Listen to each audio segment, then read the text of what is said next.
Usi mai alau whaafofonga o le whaapoponga fo ele nei o Tala Fou Mai Samoa. Awina sa o mai mo oe e lau leiti o whalongolongo le Radio Samoa. Tasi 5 amo. A matanga le nei vai o sofou o tātou wheroa i mafuta, whatalofa le tātou o tino, i au sima i le whaafonga, tala taulongolongo, tala amata le nei vai o sofou.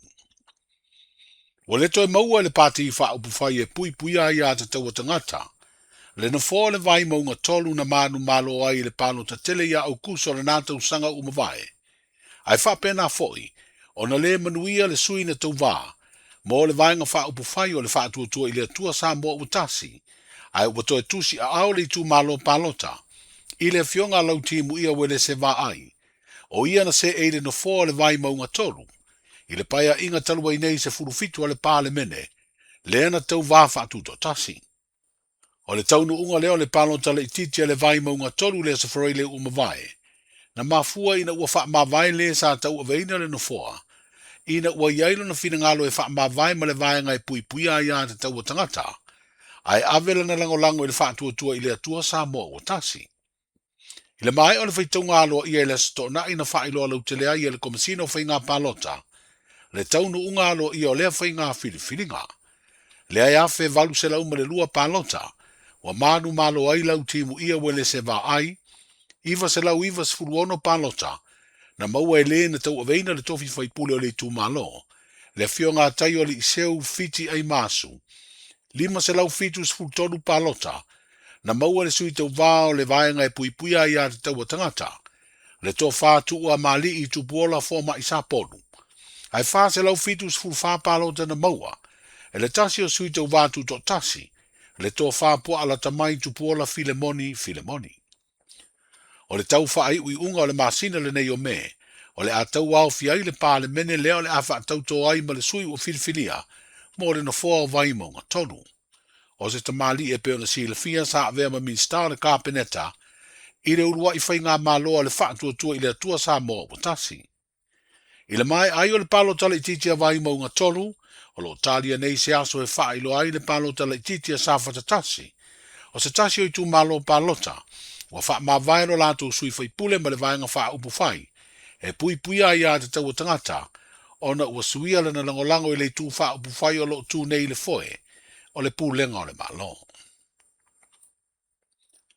O le whinangalo le tu malo o le vai maunga tolu e peo na furisia le langolango tangata palota, e a vere sui na tau vātu tō tasi mo lato sui le pāle mene. Wa whaalia le fionga lau timu ia wele se vā ai, o se fe au tāua leo lo o mamori mai ai mo ia, i lona toe tau ave ai o le no foa o le tu malo. O lona tūto tasi e wha au le paia i ngā atoa o wā o le whinangalo leo le tu malo, na whau tua ina ai o ia o le i whaia le palota le titi leo wa toe tusi au ai vai maunga tolu i a te ia. Tulanga mo mua e langona le whakau wa airu mo le tua. O na le whinangalo fo i o le tu malo e ala le lato whairu ngā whainga sidwhilinga. E langona le whakau wa e murihoile ang whaftaitele le tu malo e o na le tulanga fo i o e whainga sidwhilinga o le kāua ai o le mele ia. O le ua manino i le mele le whinangalo le tu malo e peo na umai. O le tulanga manino a lea. O le voila sau sta ia le tulanga lea. Ia wa le mele o le antuto. Tasi e leo se loto lau timu ia. O le whinangalo lea o le tu malo. Ia le sa whatino a. Ia le voila u manino mai ala i whai mo le palota. Ia mai muna erenga whastai. O le tulanga fo i lea. O le tele i o fe au uia au mai i whai unga lea de. O le palota. Ia mai le maa mai e tea. E matua le mama e te au tūlanga lea. O le se au tāua le wa mai ia le mea le o le whātāua e le tūmalo la tau tofai puli. Ia mau manino ala le vaenga lea. Ia le hoi laua nofo manino fo e le tūlanga lea. Ia e le uto e mana o le tūmalo e to e whaisisi pa election. Ia u maua mau malo tofi le tūmalo. I lau tūlanga o se tūto tasi. Ia le to pomale o le awa ia ingo tu la fono e fia alu se si pati ia fa mavae ia to foi do palo tele titi o le tu maua ia ile tu langa le na fi te wai ma te avere to fi se ia ma el lima tu sang manino manino le fina ngalo le tu malo ba ngale tanga vaya o le manino mai le fina ngalo le tu malo tu to tasi ya se mai al pa inga ele to fina ngalo le tu malo to fa isi pa election wa tu po la menna ya va pe ko su ya ifo yelo no inga te fa isi pa election ele o fina ngalo na le tu malo matwa manino mai alla to fe o le na mai mare mutua manino wala to fina ngalo le na mal tino ta penal palot ya si la vola el resort del palot de lo manino ya io la to fina al ton wale mana fa manino mai fo eta ya tu langa de ya misal mele o le la wa mai ta ye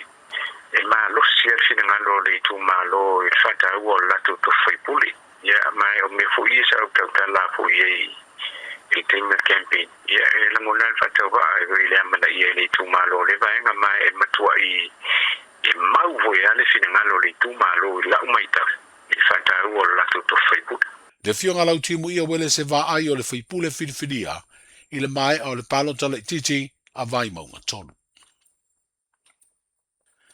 O le whiringalo le kāpeneta i sana whonu tanga ia se temo o le tūsanga le te nei. Ia toi tutongi e le malo tupe uma le ainga o le pāle mia na whaalu i lana si ngā se mua. Peita ina ua toi taliu mai i whanua ia Novemba o le tūsanga lava uma vai. Sa wha mautu ai e le pāle mia ua mai o na tutongi uma mai le fina ngalo ai. E toi wha o lātu le tutongi ino ia tupe le malo. O le wha mtalanga lea mai le ofisa so upo le tātu malo. E tali atu ai ni li poti ma wha asara launga. O lo wha ilo ai sa toi tutongi e le malo le tau o le waalele wha apitoa. E avei ngase wha pea tonga fitinga uma. Ma siaki wha fo mai o lea si ngase. Wa wha ilo foi o le ofisa so upo le malo. E leo iai ni wha maunga. E wha mau ni ai na toi tutongi ma wha ola ia se leni. Ai le singa ngase ale taitai o le tātu malo le masina le te nei. O le o ngā tutonu o le vai aso o mawai na toi wha ola tia i whanua. Le fionga i le pāle mia. Ma sa tutongi uma le malo vai nga uma ia o fiai le wale le wha apitoa e ave ai ngase. Le ana malanga atua i New Zealand. Wha pea masiaki wha fo mai. O le aso luas fulu o me o wha atulanga le wha amsinonga wha i tu malo. E amata o na sue ai mōri mau o le tangi o lo mōri ai. Sui whaasara lau e toa lua o le porkalambi o le maoto vi inga i sini Australia. Ai e mua le tango fia i le aso se furu whao le masina nei lava. Le talo sanga lea le lo ia o lo tūla i mo ia sui whaasara lau. Wa fina ua ia tau fia le sue ino mōrianga. Po se strike out motion. O le aso fo i leo ua wha moe. E sue ai le talo sanga i le itua leo. Ina ia vatu se whaatananga le whaamsinonga. E whaonga ai au walo viso ta inga ilunga upenga ta wha ilangi. E whaia mai ai New Zealand le mōri maua le ua tangi. O le wala unga o le mta upulu nei tau whaamsinonga i les freile umawai. E le itali ai le talo sanga le tamai ta ilo ia leo ne sua. Ina ia whaase se ma le fina uina o mōri anga leo. O na ua sila le whaamsinonga ufaisi umi o ia tau avele nei tangi. Ma wale tala whenga iai o na whaia se isi swinga. O sui whaasara lau o lo molia, o lo iai le whaatananga le whaamsinonga le te minei e malangatu i Australia. Mo nisi o fuafuanga tā ua male a iainga, e toe malanga mai i Samoa i le aso, e sue nai morianga o le whaia leo ni whaasara launga tau whaaleanga, e whaonga ai au wala o visota inga whaateko na losi. O whairola utele ai nei le whaatūlanganga whaale tau sanga, o le tūlanga lo whaafoe ma whaatino ai ngā rue ngā tūsi tala ma le au whaasara lau. Ia tunu e se lau valu se furo le rangi au fiai Samoa. Ma ua mōri mauina ai le matua pa u māua lalo le tūlanga o le tātu watano. Whaatusa lea le 5 tausanga taluai. I le sā ili ilinga sa whaia le au nanga tū maotia tūsi tala le rangi. E tā ua o Reporters Without Borders. O whaatūlanga ai Samoa i le tūlanga 5 tusa o se fulu ma le 5 stepu o pa u māwala loai. E whaatusa lea le tūlanga fast full wha, sa iei Samoa i le tausanga umawai lua olua 5. O le tausanga lua olua tolu na sa wha i Samoa i le tūlanga se fulu iwa. Ai o tausanga i tuatu lua fes fulu iwa, sa tūlanga lua fulu lua se fulu tasi sa iei le tausanga lua fe lua, ma le lua olua tolu na sa wha i le tūlanga se fulu iwa. Wa whaalia le teitai o le itua ngai sa tūla i le tofi pāle mia, mo le lua sefulu mo na tupu tausanga. O se tūlanga lei wa iei Samoa le wha tūlanga wa wha iro lau tele nei. Wha sino le tūlanga o lo iei le wha tinongo ngā lue ngā tu sitala ma le au wha sa lau i lo tātou o tino. Lala nā tau te le aile me leo le mawalunga o le tūlanga o lo iei le sa o le tonga o le au tu sitala.